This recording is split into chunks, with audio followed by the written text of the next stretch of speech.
Azad Samaj party के राष्ट्रीय अध्यक्ष और भीम आर्मी चीफ चंद्रशेखर आजाद जी कहीं पे भी हो, लेकिन 85% लोगों का लड़ाई लड़ना नहीं छोड़ते हैं।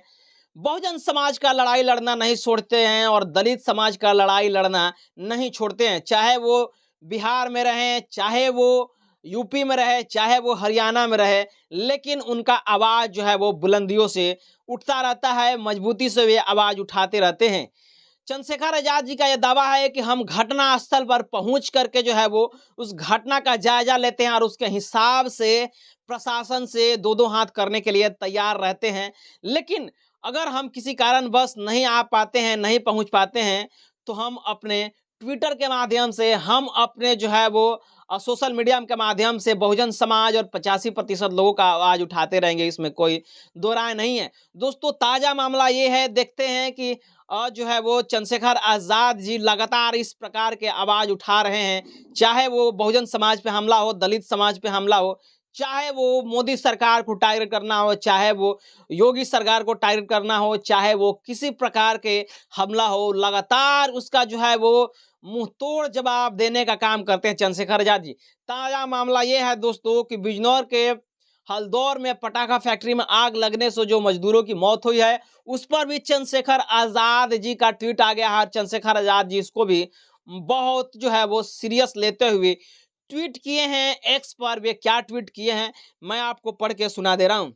तो देखिए, चंद्रशेखर आजाद जी एक्स पर लिखते हुए कहते हैं कि बिजनौर के हल्दौर में पटाखा फैक्ट्री में आग लगने से फैक्ट्री में काम करने वाले अमित की मृत्यु और अन्य 5 घायल होने की खबर बेहद पीड़ादायक है। मृतक को विनम्र श्रद्धांजलि अर्पित करता हूं और घायलों के शीघ्र स्वस्थ होने की प्रकृति से प्रार्थना करता हूं। हमारे कार्यकर्ता मृतक के परिजनों और घायलों की हर संभव मदद करें। मैं यूपी गवर्नमेंट से मृतक अमित के परिजनों को 50 लाख की आर्थिक मदद और घायलों के बेहतर इलाज की मांग करता हूं। तो देख सकते हैं, और जहां भी चंद्रशेखर आजाद जी को मौका मिलता है, तहां चंद्रशेखर आजाद जी सरकार को घेरने का काम करते हैं और कहते हैं कि आप क्या कर रहे हैं, समझ में नहीं आ रहा है।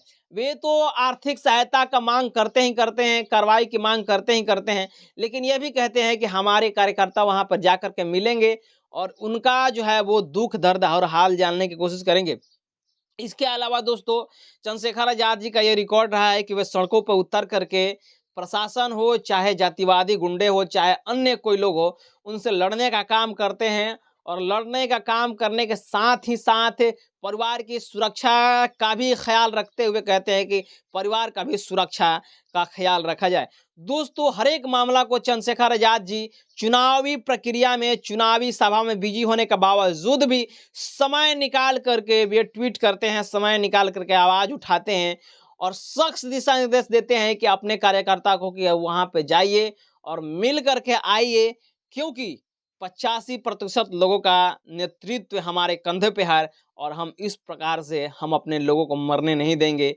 इस प्रकार से जो है वो गुंडों का बलि नहीं चढ़ने देंगे, इस प्रकार से प्रशासन का बलि नहीं चढ़ने देंगे। इसलिए लिहाजा हमारे कार्यकर्ता और हम खुद ये फैसला किए हैं कि जहां पर भी इस प्रकार की घटनाएं हो रही है, जहां पर भी हत्याएं हो रही है, जहां पर भी सरकार के नाकामियों के द्वारा बहुजन समाज के लोगों पर हमला हो रहे हैं, उन चीज को लेकर के हम उस पर पैनी नजर बना के रखे हुए हैं और सरकार से ये मांग करते हैं कि सरकार का भी ध्यान आकर्षित हम उस ओर करा सके और मुआवजा दिला सके।